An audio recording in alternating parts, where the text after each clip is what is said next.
Ammonium chloride की hydrolysis की थी। देन थर्ड केस हमने किया था salt of weak acid strong base, sodium acetate की हाइड्रोलिसिस। एंड नेक्स्ट केस कौन सा है? Hydrolysis of salt of weak acid and weak base. Complete हो गया था ना वो केस? पीएच का फॉर्मूला डिराइव कर लिया था। संयम बताओ, सेकेंड एंड थर्ड केस में यानी कि अमोनियम क्लोराइड की हाइड्रोलिसिस और सोडियम एसीटेट की हाइड्रोलिसिस, इन केस में पीएच ऑफ सॉल्यूशन कैसे कैलकुलेट करेंगे? What is the formula of pH? log 7। पहले बताओ किसके हाइड्रोलिसिस के लिए बता रहे हो? अमोनियम क्लोराइड, अमोनियम आयन के हाइड्रोलिसिस के लिए। आप बताओ। याद है मैंने एक ट्रिक बताई थी कि साइन प्लस माइनस का कंफ्यूजन होएगा, तो कैटायन की हाइड्रोलिसिस है तो साइन नेगेटिव है, तो यानी क्या है formula? 7 minus half of P के बी माइनस हाफ लॉग सी। एसीटेट आयन के हाइड्रोलिसिस में 7 प्लस हाफ ऑफ पी के plus half of log c. अब ये केस देख रहे हैं, salt of weak acid and weak base. Let the example is ammonium acetate. Ammonium acetate ये salt है। ये जब तुमने पानी में डाला तो ये कंप्लीटली डिसोशिएट हुआ।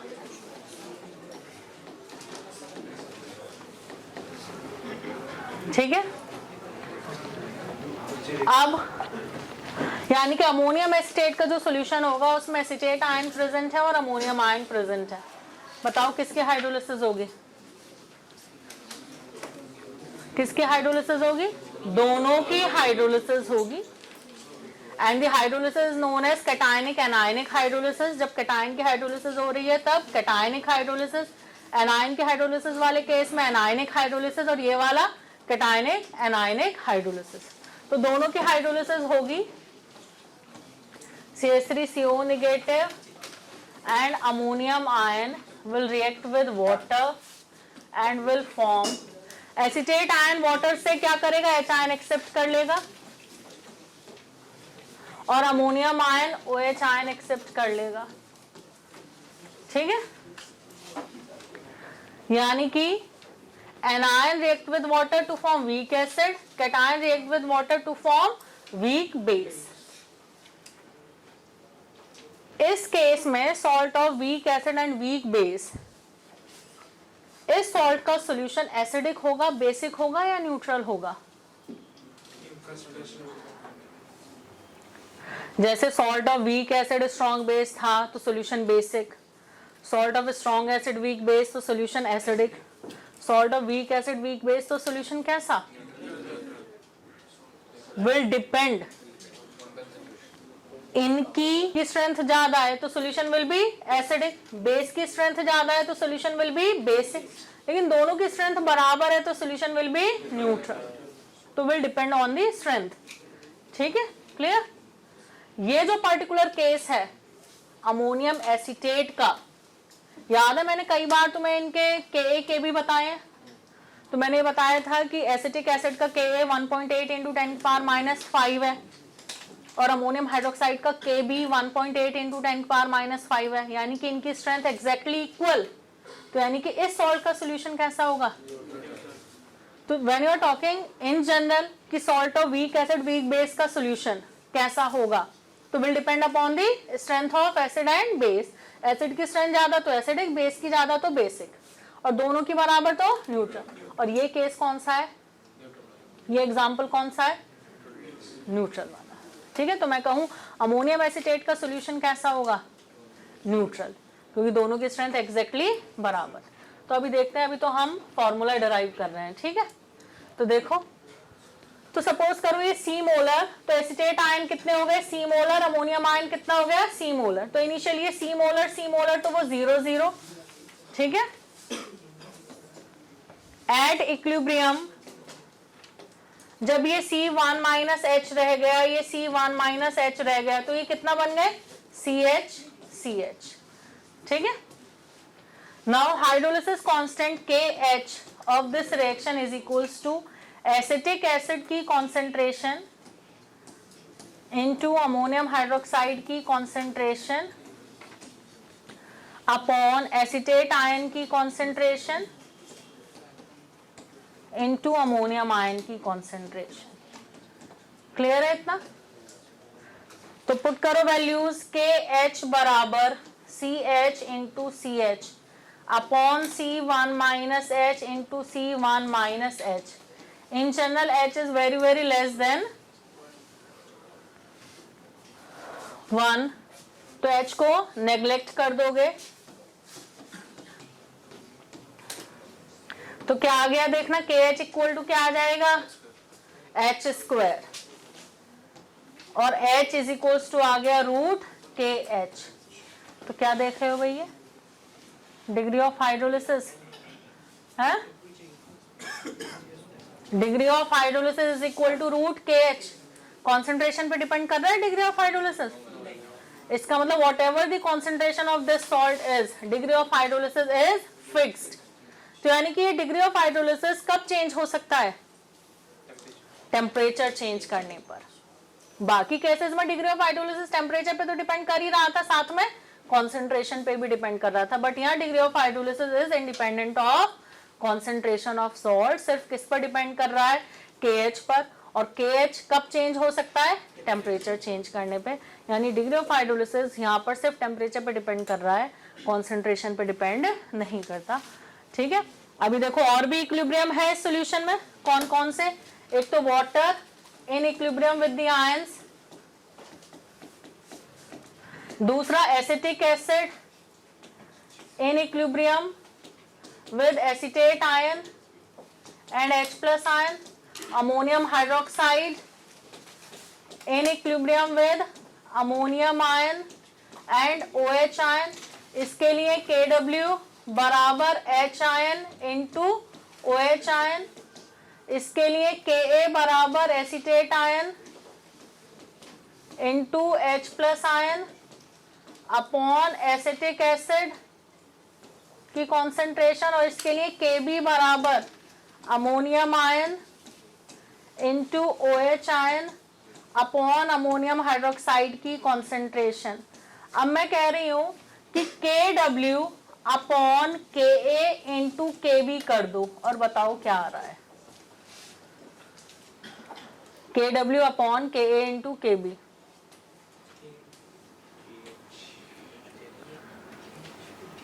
किसके बराबर आ जाएगा, KH। It means you can say, ये नोट कर लिया ऊपर का, इतना 2 लाइन तो नोट कर लिए होंगे। It means degree of hydrolysis is equal to root KH की जगह कर दो KW upon Ka into Kb। ठीक है, ये हो गया क्लियर। इतना नोट करो फटाफट, फिर देखते हैं H आयन कॉन्सेंट्रेशन कैसे फाइंड करेंगे, pH कैसे फाइंड करेंगे। ठीक है,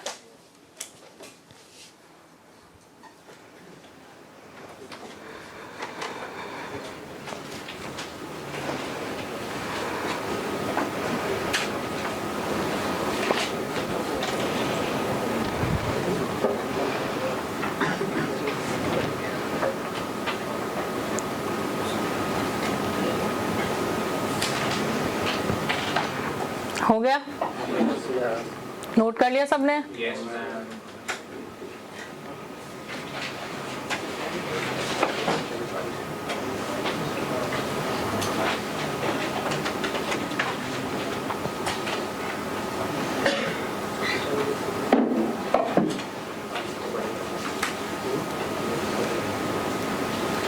हो गया। अब देखो हमें फाइंड करना है H आयन कॉन्सेंट्रेशन। मैंने इतने सारे इक्विलिब्रियम लिखे हुए हैं, इतनी सारी रिएक्शन लिखी हुई है इक्विलिब्रियम में, तुम देखो H आयन कहाँ दिखाई दे रहा है तुम्हें, कौन सी रिएक्शन का यूज करके H आयन कॉन्सेंट्रेशन फाइंड कर सकते हो। Acetic acid in equilibrium with acetate ion and H ion, यानी कि इस रिएक्शन का यूज करके तुम एच आयन कॉन्सेंट्रेशन फाइंड कर सकते हो, है ना।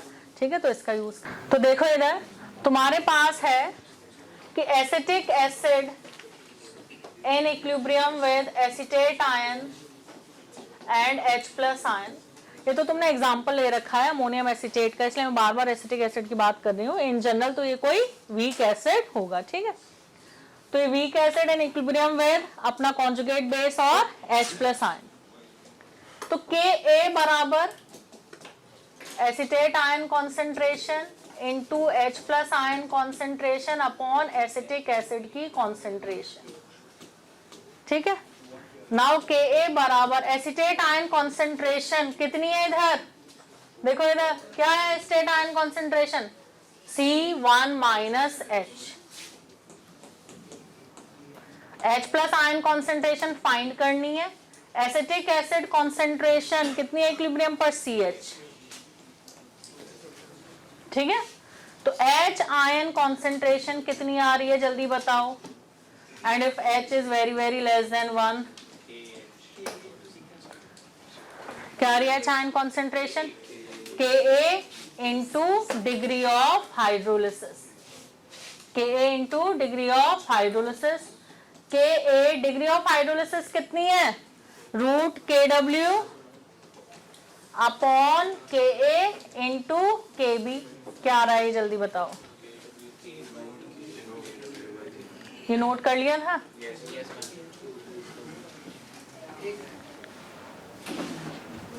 बताओ क्या आ गया है आयन कॉन्सेंट्रेशन, क्या आ गया, root KW Ka upon Kb। हमें पीएच का फॉर्मूला निकालना है, माइनस लॉग लगा दो दोनों साइड,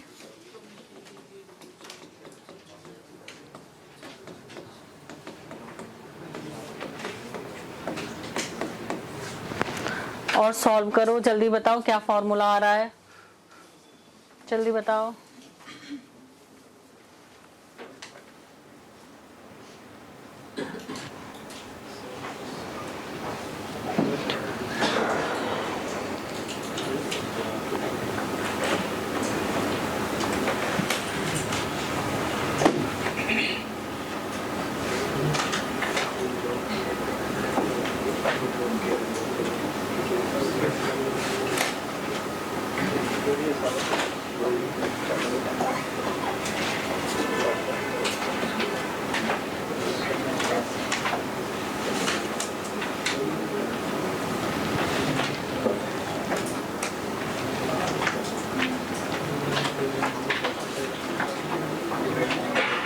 हो गया, क्या आ रहा है, ये आ जाएगा minus log H ion that is pH equal to 7 plus half of pKa minus half of pKb, ये आ गया, ठीक है।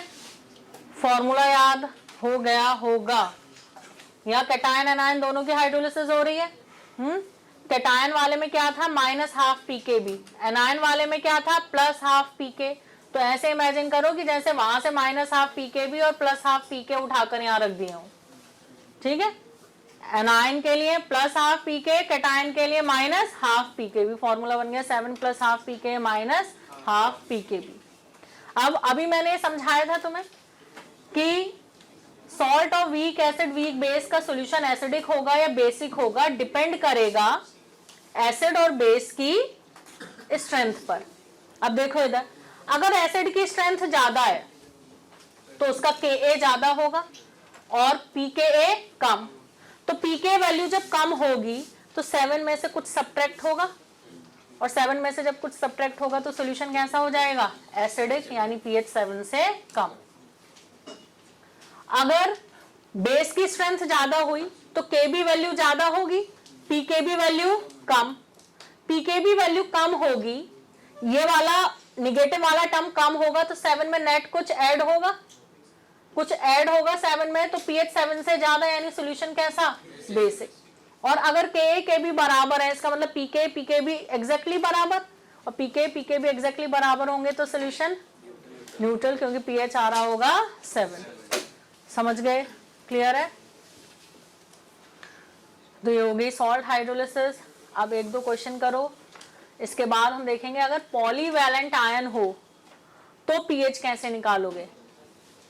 तो पॉलीवैलेंट आयन की हाइड्रोलिसिस, अभी तुमने जो आयन की हाइड्रोलिसिस देखी है वो आयन कैसा है, मोनोवैलेंट, मतलब या तो +1 है चार्ज या -1 है।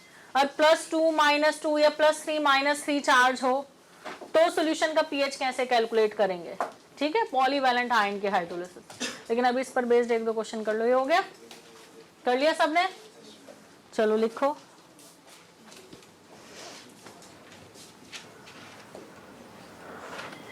Find the pH of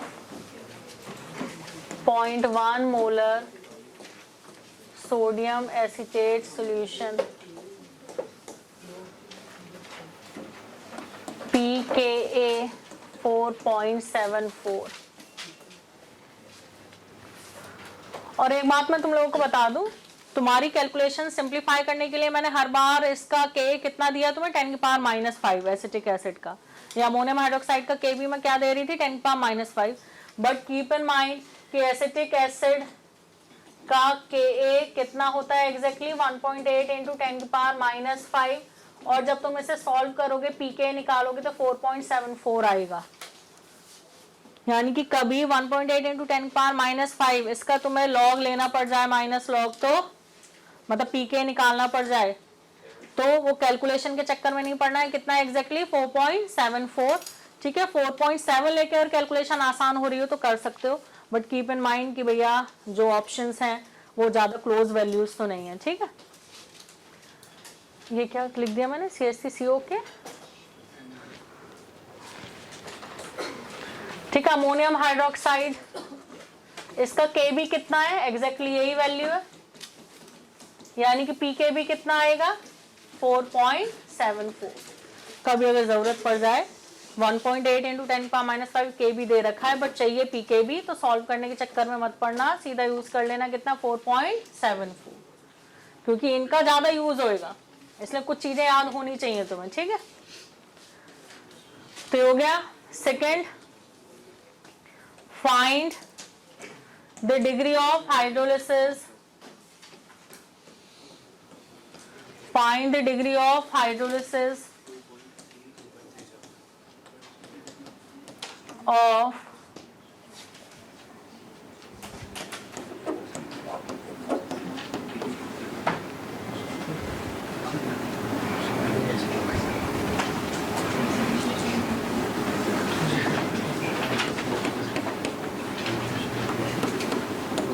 find the degree of hydrolysis of 0.1 molar CH3CONH4 if degree of hydrolysis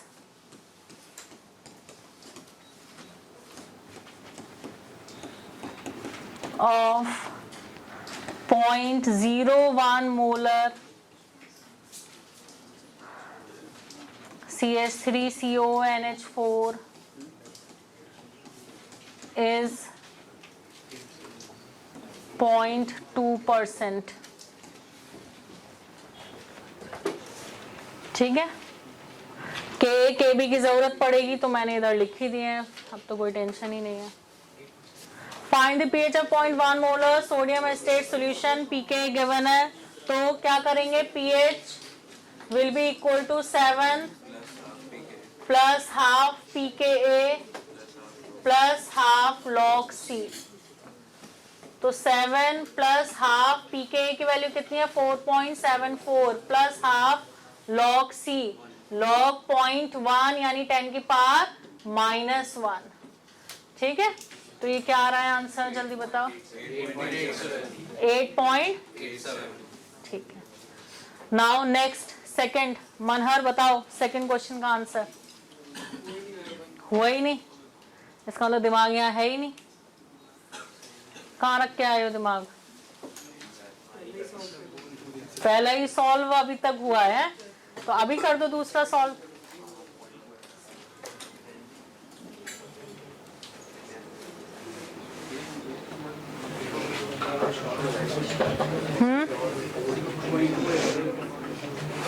नब्बे तुम बताओ सेकंड का आंसर क्या आएगा, 0.2% ही आएगा। क्यों?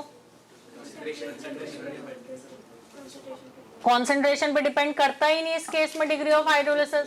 तो कह रहा था 0.1 मोलर जब था ये सॉल्यूशन, तो डिग्री ऑफ हाइड्रोलिसिस निकालो, और 0.01 पर कितना है? 2%। तो कॉन्सेंट्रेशन चेंज करने से डिग्री ऑफ हाइड्रोलिसिस पर फर्क पड़ेगा ही नहीं, यानी कि 0.2% ही रहेगा।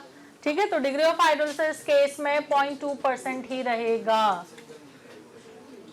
ठीक है, आई बात समझ? चलो अगला लिखो। नोट कर लिया? नेक्स्ट लिखो।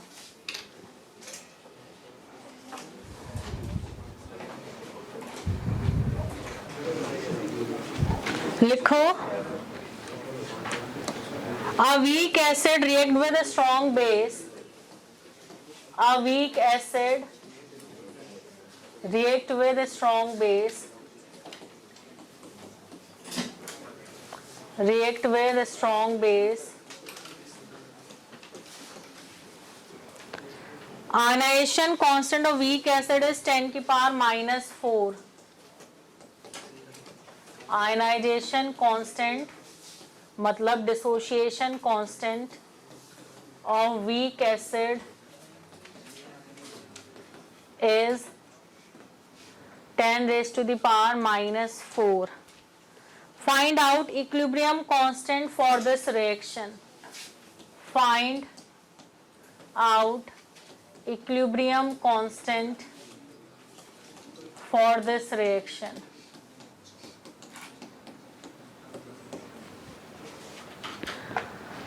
एक वीक एसिड एक स्ट्रॉन्ग बेस से रिएक्ट कर रहा है, तो उस रिएक्शन का इक्विलिब्रियम कांस्टेंट फाइंड करना है, और तुम्हें वीक एसिड का डिसोसिएशन कांस्टेंट यानी कि Ka गिवन है 10 की पावर -4।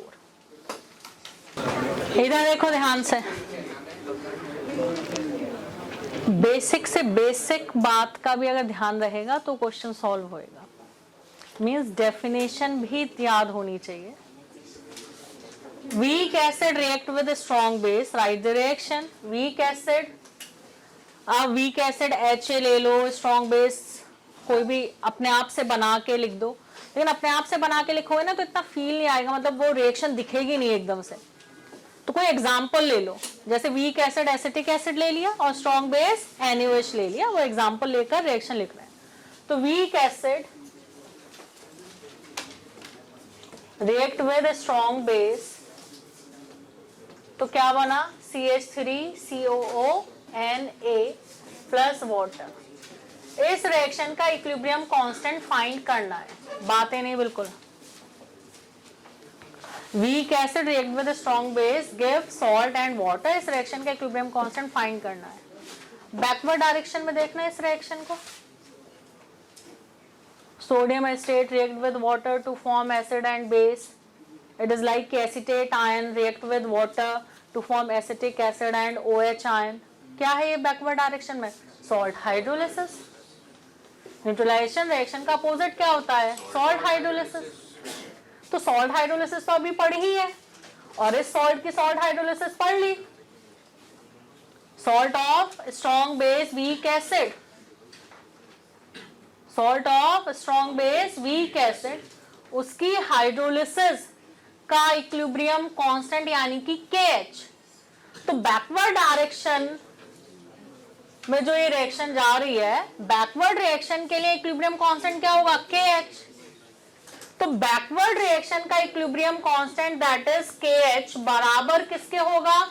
KW upon KA। अगर बैकवर्ड रिएक्शन का इक्विलिब्रियम कांस्टेंट KH है, तो फॉरवर्ड रिएक्शन का निकालना है तुम्हें। फॉरवर्ड रिएक्शन का इक्विलिब्रियम कांस्टेंट क्या होगा? 1/KH। और KH क्या था? KH क्या था? KW/K। तो क्या आ जाएगा यहाँ? K बराबर क्या आ जाएगा? KA/KW। KA कितना था? 10 की पावर -4। KW कितना है? 10 की पावर -14। कितना आंसर आया? समझ में आई बात? क्लियर है? 10 की पावर 10 है आंसर। क्लियर? ये तो सिर्फ मोनोवैलेंट हाँ, तो monovalent acetate ion monovalent acid ही है। मतलब मोनोवैलेंट आयन ही है। वो तो फिर हमने एग्जांपल लिखा है मोनोवैलेंट का क्वेश्चन तो कुछ नहीं कहा है तो वो वीक एसिड मोनोवैलेंट एसिड का आयन ही मानकर चलोगे, मतलब मोनो ऐसा एसिड कि जो मोनोवैलेंट आयन प्रोड्यूस करता हो। जब कहा जाएगा तभी सोचना है पॉलीवैलेंट के लिए, ठीक है। अगर मतलब अभी मैंने बता दिया पॉलीवैलेंट।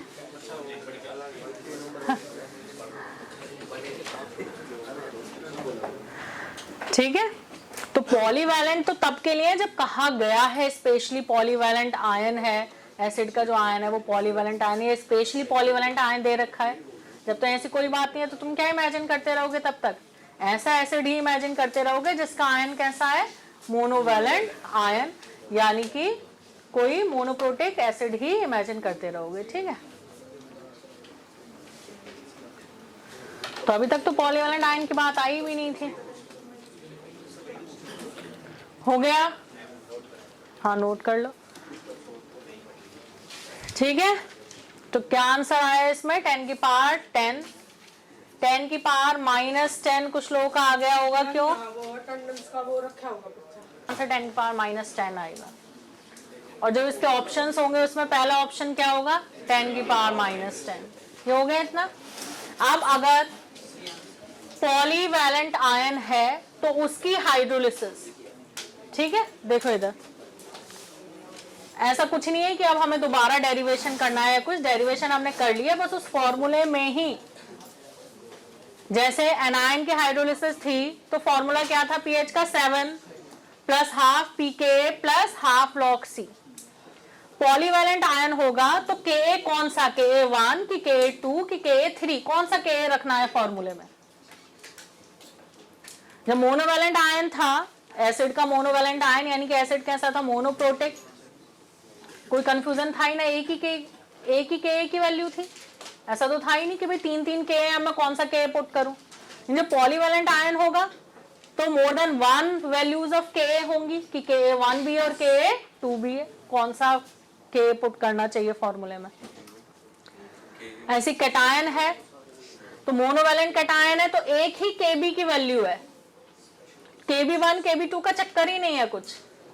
लेकिन अगर पॉलीवैलेंट कैटायन है तो कैटायन के हाइड्रोलिसिस का फॉर्मूला क्या था, 7 minus half pKb minus half log C. तो पीकेबी कौन सा वाला पुट करें, कि KB1 पुट करें कि KB2, है ना, ये सोचना है। अब देखो इधर, जैसे एक पॉलीवैलेंट आयन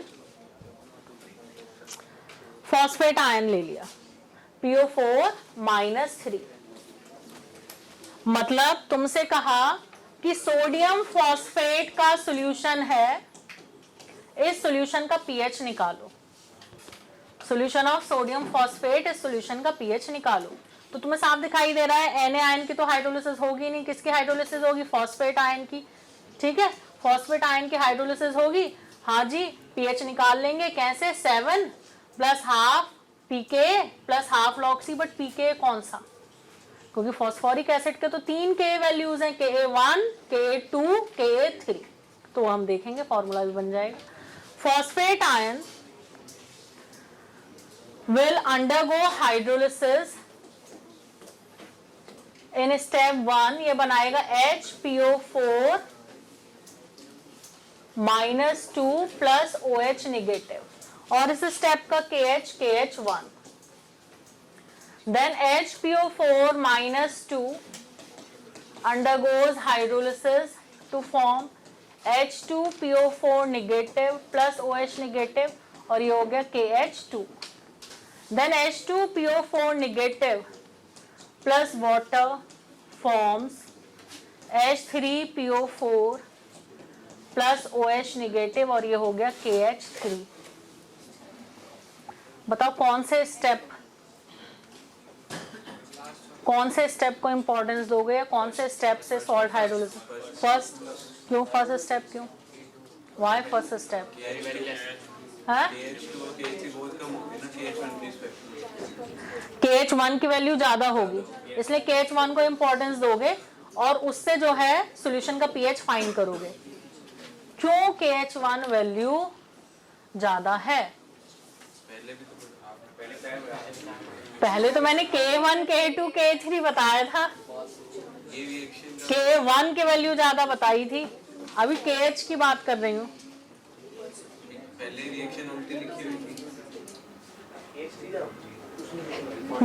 उल्टी लिखी थी तो सबसे ज्यादा K1 की वैल्यू H3PO4 वाले में होती थी। तो K1 की वैल्यू ज्यादा है इसलिए KH1 की वैल्यू ज्यादा है। K1 की वैल्यू ज्यादा थी तो K3 की वैल्यू कम होती थी। हाँ बिल्कुल ठीक। अब देखो इधर, यहां से देखना शुरू करो। H3PO4 gives H2PO4 negative. इस स्टेप में कौन सा Ka इन्वॉल्व है? Ka1। इस स्टेप में कौन सा Ka इन्वॉल्व है? Ka2। और इस स्टेप में कौन सा Ka इन्वॉल्व है? Ka3। यानी कि KH1 जो है वो KW अपॉन Ka3 के बराबर है, जबकि KH2 जो है वो KW अपॉन Ka2 के बराबर है। याद है अभी हमने निकाला था KH जो है वो KW अपॉन Ka के बराबर आ रहा था। तो यहाँ पे कौन सा K इन्वॉल्व है? Ka3। तो KH1 is KW upon Ka3, ये KH2 equal to KW upon Ka2 और KH3 is equal to KW upon Ka1। तुम्हें पता है Ka1 बहुत ज्यादा होता है Ka2 से, Ka2 ज्यादा है किससे? Ka3 से, ये पता है। तो जब Ka1 ज्यादा है तो KH3 वैल्यू कम, और जब K3 सबसे कम है तो KH1 वैल्यू सबसे ज्यादा। यानी कि KH1 की वैल्यू सबसे ज्यादा है इसलिए KH1 को इंपॉर्टेंस दोगे। यानी कि फॉर्मूला बनेगा pH equal to 7 plus half of pKa3 plus half of log C। समझ गए? क्लियर? पक्का? ओके। और यहाँ sulphide ion S-2 polyvalent ion है, तो इस केस में किसके हाइड्रोलिसिस होगी? Mg+2। तो Mg+2 की हाइड्रोलिसिस होगी, यानी कि सॉल्यूशन का पीएच किस हिसाब से निकलेगा कि मैग्नीशियम आयन की हाइड्रोलिसिस हो रही है उस हिसाब से पीएच निकलेगा। यहाँ किसकी हाइड्रोलिसिस हो रही है? सल्फाइड आयन की। तो इस सॉल्यूशन का पीएच कैसे बताओगे? ये देखकर कि भाई सल्फाइड आयन की हाइड्रोलिसिस हो रही है तो सॉल्यूशन का पीएच जो है वो सल्फाइड आयन की हाइड्रोलिसिस के हिसाब से। ठीक है। कैटायन की हाइड्रोलिसिस अगर हो रही है तो पीएच का फॉर्मूला होता है 7 minus half pKb minus half log C। बस अभी ये डिसाइड करना है कि वो पीकेबी कौन सा, पीकेबी1 या पीकेबी2। तो कौन सा पीकेबी होना चाहिए? पीकेबी2। यहाँ कौन सा पीके होना चाहिए? pKa2। और अब ये कोई बड़ी बात रह ही नहीं गई, अब तुम्हें ट्रिक भी दिख रही होगी। क्या दिख रही है ट्रिक, जरा बताना चाहोगे? हाँ, सबसे आखिरी वाली है उसको मान। और यहाँ हो गया pH equal to 7 plus half pKa2 plus half log C। या तो ये कह सकते हो कि जितने भी Ka's हैं उनमें सबसे बाद वाला Ka। Mg+2 कितने Ka वैल्यू होंगे? मैग्नीशियम हाइड्रोक्साइड के 2, Kb1 और Kb2। तो कौन सा Kb2? सल्फाइड आयन यानी कि H2S के कितने Ka होते हैं? 2, K1 K2। तो कौन सा K है यहाँ पर? K2। उतना भी नहीं समझ आ रहा है ना, तो और जितना चार्ज है ना उस नंबर का Ka Kb। अब तो आ गया। Mg+2 है तो कौन सा Kb? pKb2। Sulphide ion S-2 तो कौन सा Ka? Ka2। Phosphate ion PO4-3 तो कौन सा Ka? Ka3। अब तो याद हो जाएगा। ऐसे शक्लें बना रखे हैं, ऐसे पता नहीं क्या ही बता दिया हो। तो फॉर्मूले तो वो ही याद रखने हैं, बस पॉलीवैलेंट आयन होगा तो जितना चार्ज दिखाई दे रहा है उस नंबर का Ka भी पुट कर देना फॉर्मूले में, बस। ठीक है।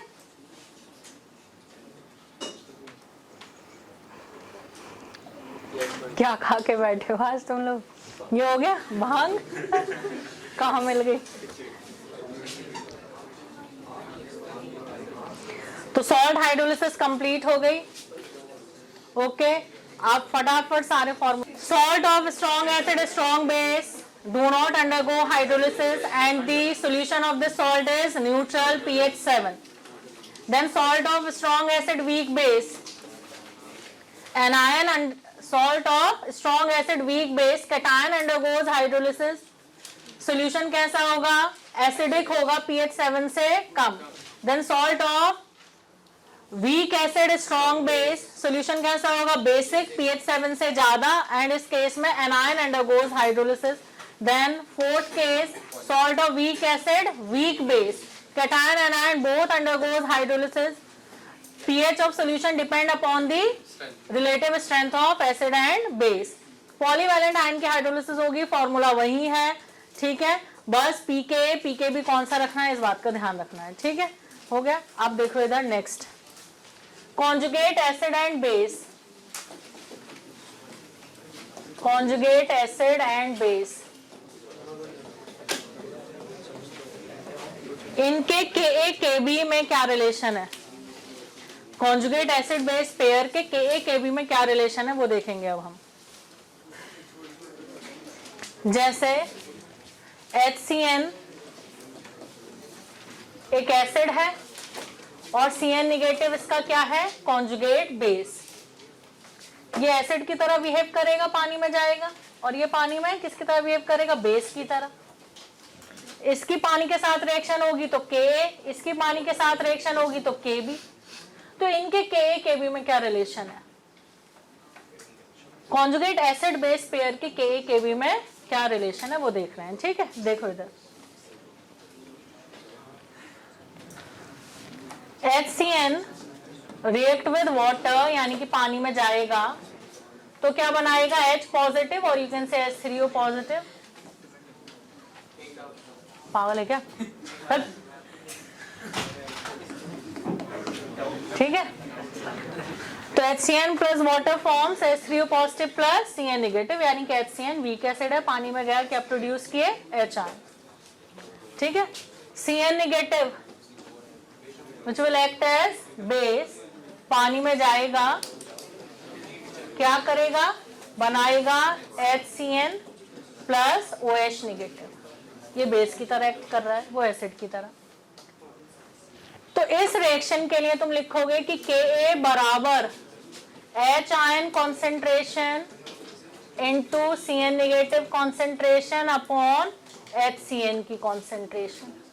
और इसके लिए क्या लिखोगे? Kb of Cn negative equal to HCN concentration into OH ion concentration upon Cn negative concentration, ठीक है. ये एसिड की तरह बिहेव कर रहा है पानी में, ये बेस की तरह बिहेव कर रहा है, तो उसका Ka और इसका Kb. तुमने क्या किया? Ka Kb को मल्टीप्लाई कर दिया. कर दो मल्टीप्लाई और बताओ मुझे क्या आ रहा है. K इंटू Kb बताओ किसके बराबर आ रहा है? Cn नेगेटिव कैंसिल आउट हो गया, HCN कैंसिल आउट हो गया, बचा क्या? H3O positive into OH ion, और ये प्रोडक्ट क्या होता है? Kw. तो Ka into Kb equal to Kw. और अगर तुम माइनस लॉग लगा दोगे दोनों तरफ तो तुम्हारे पास आ जाएगा pKw बराबर pKa प्लस pKb. मतलब अगर तुम्हें कॉन्जुगेट बेस का Kb पता है तो उसके एसिड का Ka निकाल सकते हो तुम.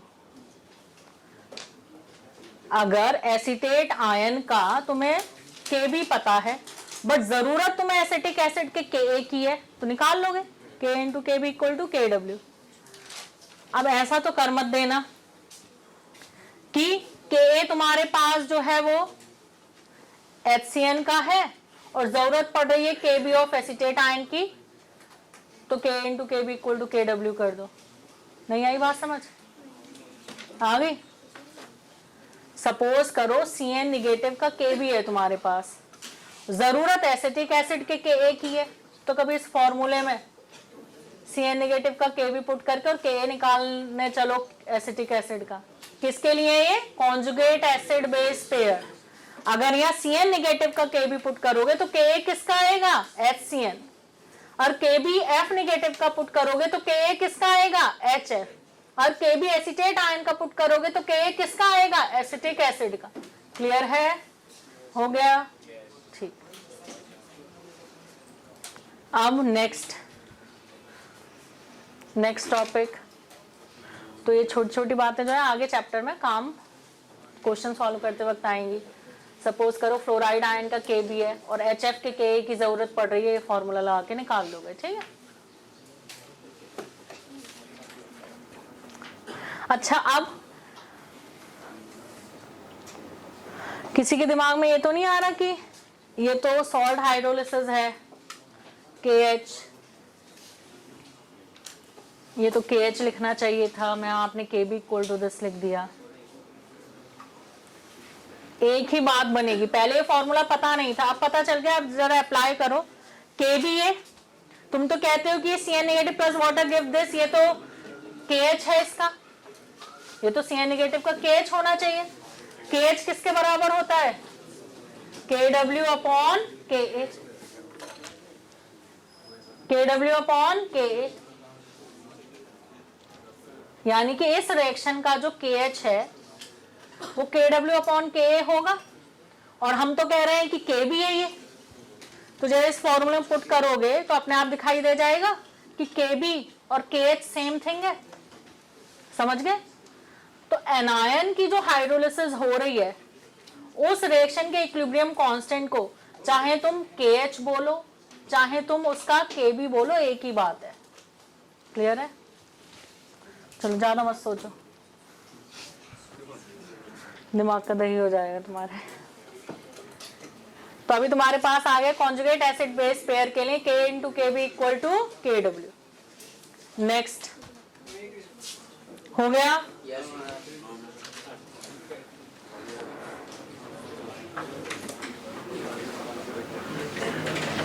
हो गया। Next amphiprotic species.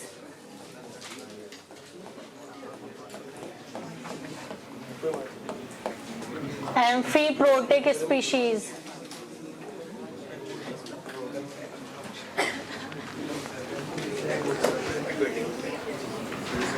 Amphiprotic species किन्हें कहते हैं? एम्फी मतलब बोथ।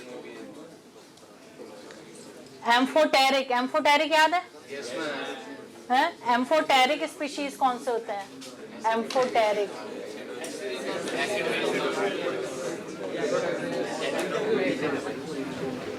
एम्फो एम्फी, इनका मतलब क्या होता है? बोथ, दोनों की तरह। ठीक है, तो एम्फोटेरिक स्पीशीज किन्हें कहते हो? Which can act both as acid as well as base.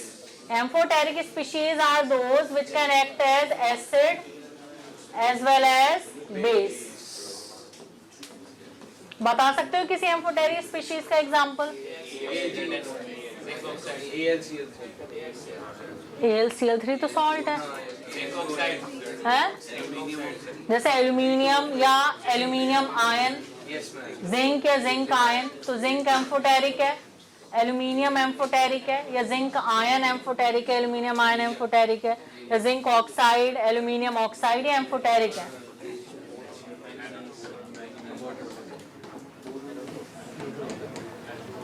Amphoteric का मतलब ही एसिड बेस दोनों की तरह बिहेव करते हैं। क्लियर है?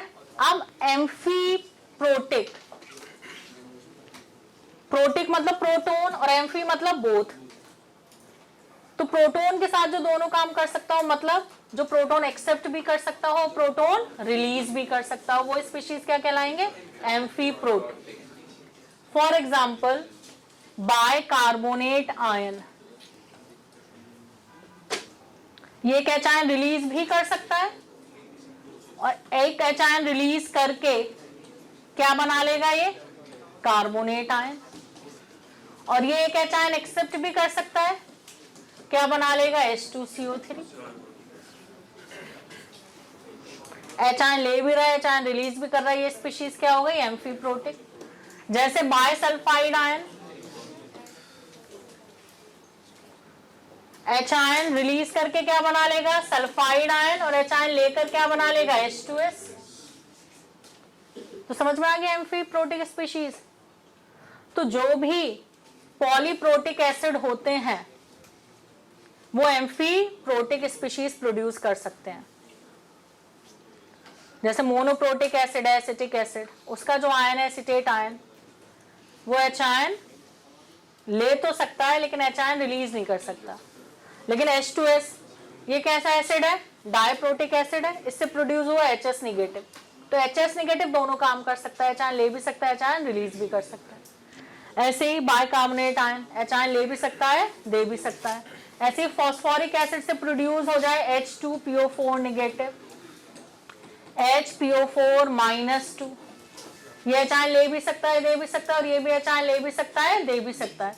बट इससे लास्ट स्पीशीज जो प्रोड्यूस होगी, ये एच आयन ले तो सकता है बट दे नहीं सकता।